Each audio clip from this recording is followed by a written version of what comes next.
Hola a todos y todas, mi nombre es Jessica Valles. En el presente video les explicaré por qué considero relevante la inclusión de la vulneración al debido proceso como causal de anulación del laudo arbitral. En ese sentido, creo importante mencionar lo que se precisa en el artículo 139, inciso 1 de la Constitución, en la que se señala que no puede establecerse jurisdicción alguna independiente con excepción a la militar y arbitral. En ese sentido, este inciso nos da a conocer el establecimiento de la unidad y exclusividad de la función jurisdiccional. Sin embargo, se da lugar a una excepción, que más allá de querer contradecir esta norma general, lo que busca es fortalecer la especialización y mayor celeridad procesal para el beneficio de los involucrados. Como podemos ver aquí, las partes habrían de haber convenido acudir a la jurisdicción arbitral con el propósito de evitar fueros ordinarios. Es por ello que se debe saber también que cuando hablamos del arbitraje y su resultado resolutorio, hacemos referencia al laudo arbitral. Este laudo arbitral tiene carácter de cosa juzgada, lo cual, según la sentencia, cuyo nombre podemos ver en la diapositiva, nos dice que el laudo arbitral consentido o ejecutado tiene valor equivalente al de una sentencia y es eficaz y de obligatorio cumplimiento. Además, este laudo se va a ejecutar como una sentencia. La cosa juzgada puede tener un efecto formal y material. En primera instancia, formal porque garantiza que no sea atacado judicialmente, y material porque nos garantiza que no se podrá dictar un laudo o nueva sentencia sobre lo que ha sido objeto de arbitraje. Muy bien. Cuando la demanda de anulación del laudo se da, debe entenderse a partir de una naturaleza de carácter excepcional, restrictivo y sobre todo extraordinario, ya que no es un recurso que se origina en un mismo proceso inicial, pues el carácter extraordinario de este medio radica en que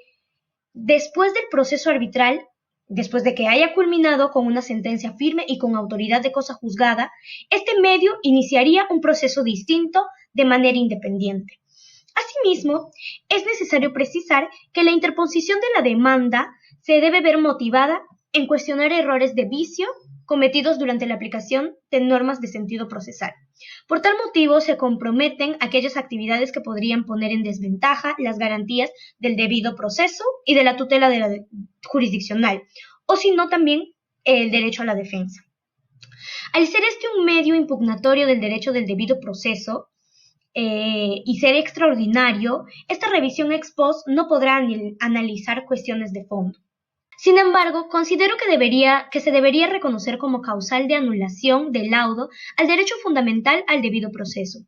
Siendo así, no solo se propiciaría la subsanación de los vicios y errores de forma, sino que también se preservaría el cuidado de todas las garantías y requisitos de orden público, mismas que no deben dejarse de lado durante el proceso arbitral y que propician una mayor limitación a errores y vicios de forma, más allá de lo ya mencionado. Es por ello que si bien el artículo 62 de la Ley de Arbitraje nos dice que contra el laudo arbitral solo podrá interponerse el recurso de anulación, este recurso constituye la única vía de impugnación del laudo y tiene por objeto revisar su validez por las causales, mismas causales que están en la ley y que no contemplan de manera expresa y determinada poder invocar la violación al debido proceso como causal de nulidad. Sin embargo, más que similitud, existe una gran concordancia entre lo que nos menciona el artículo 63 en su inciso B, en el que nos dice que una de las partes no ha sido debidamente notificada del nombramiento de un árbitro o de las actuaciones arbitrales, o no ha podido por cualquier razón hacer valer sus derechos. Este literal nos demuestra que al fondo lo que se pretende garantizar es el debido proceso. Este literal lo considero muy limitado, más allá de que se podría dar una especie de extralimitación a la facultad del mismo juez al momento de realizar el procedimiento arbitral.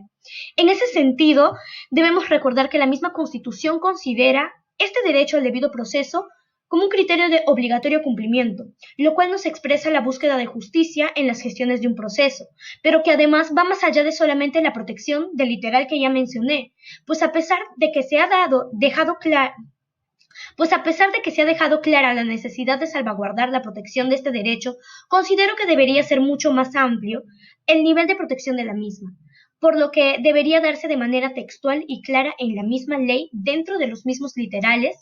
que comprenden cuáles son las causales que se pueden invocar. De tal modo, lo que menos se busca es sustituir o desplazar la función arbitral. Por el contrario, se pretende establecer límites delgados que eviten la permanente extralimitación de las facultades del mismo. Ahora bien, si me preguntaran cuál es la naturaleza desde la que se concibe el origen del arbitraje, creo que me acuñaría a la perspectiva contractual, desde la teoría privatista que bien defiende el Dr. Bullard. En ella se considera el arbitraje como una manifestación autónoma de la voluntad. Esta se ve evidenciada en el convenio arbitral, mediante el cual las partes asumen el compromiso de acudir al foro arbitral en tanto surjan controversias que no propicien llegar a un acuerdo atractivo para ambas partes. Entonces, podemos inferir que este medio probatorio es un mecanismo viable para el control que se debe aplicar en cuanto al fuero arbitral. La decisión será de carácter obligatorio para las partes, es por ello que la manifestación de soberanía del laudo arbitral es evidente, de mismo modo que el poder de disposición de las partes sobre sus relaciones jurídicas. Sin embargo, el hecho de que exista simplemente una sola instancia nos deja de lado este principio de pluralidad de instancia mediante la cual podríamos revisar aquellos errores formales a los cuales hayan podido incurrir nuestros árbitros. Es así que se respalda la materialización de otra salida que subsane errores y vicios que contienen el laudo por medio de un proceso impugnatorio distinto. Se debe recordar entonces que este es un proceso autónomo y nuevo, como ya se mencionó, y no se debe permitir que se abra un proceso a través de esta demanda cuando se carece de una motivación definida. Y aquí voy, de que más allá de querer o pretender limitar o atar de pies y manos a los árbitros, lo que se pretende es generar una limitación bien encaminada que no permita que las partes, al no obtener algún resultado requerido, utilicen este medio como una salida para poder obtener beneficios. Ahora bien, el problema que se genera es que dentro de las causales de anulación del laudo no se contempla el que se motiva por la violación del debido proceso, como ya lo mencioné, aunque de manera tácita sea lo que se busca en realidad. En ese sentido, considero que se debería permitir que el juez analice desde esta perspectiva, más clara, más coherente, más contundente incluso, como parte de su análisis, ya que si en realidad solamente se limita a verificar cuestiones de forma, debería poder hacerlo con respeto a lo que busca preservar. Por ello, se debe tener en cuenta que en cuanto al recurso de anulación, este se sustenta en que el rol revisor por parte del Poder Judicial es recuperar para así la función de garantizar la vigencia del derecho fundamental a un debido proceso arbitral. Siguiendo esta línea, es claro el efecto restrictivo de la norma en cuanto al análisis de fondo, mismo que puede propiciar un descuido a la tutela jurisdiccional y demás derechos fundamentales que se podrían estar vulnerando. Por ese motivo es necesario poder poner como causales de forma aquellos que incurran en la violación del debido proceso y por ende también en los otros derechos procesales, de manera que sí se pueda cuidar la viabilidad y sobre todo la eficiencia, la eficacia y coherencia de las decisiones arbitrales, de modo que no se extralimite tampoco su jurisdicción, que no vaya tampoco en contra de lo que se hace normalmente en la jurisdicción del Poder Judicial. Para finalizar, considero que se debería permitir la posibilidad de evaluar la actuación arbitral de manera estricta, tal y como se hace en los arbitrajes internacionales, de modo que no se limite la tutela al debido proceso y que no se transgreda la legalidad de las causales ya reconocidas en la norma vigente. Para la protección de los derechos fundamentales se tiene previsto la aplicación de recursos impugnativos, sea ya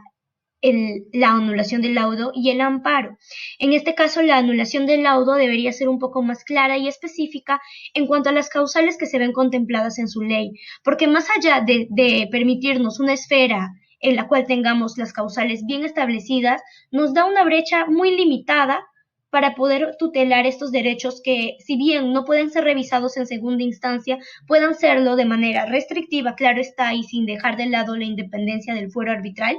pero que de una u otra manera nos siga dando la seguridad jurídica que todo proceso debe tener, más allá de que sea dentro del Poder Judicial, del fuero arbitral o del fuero militar. Muchas gracias.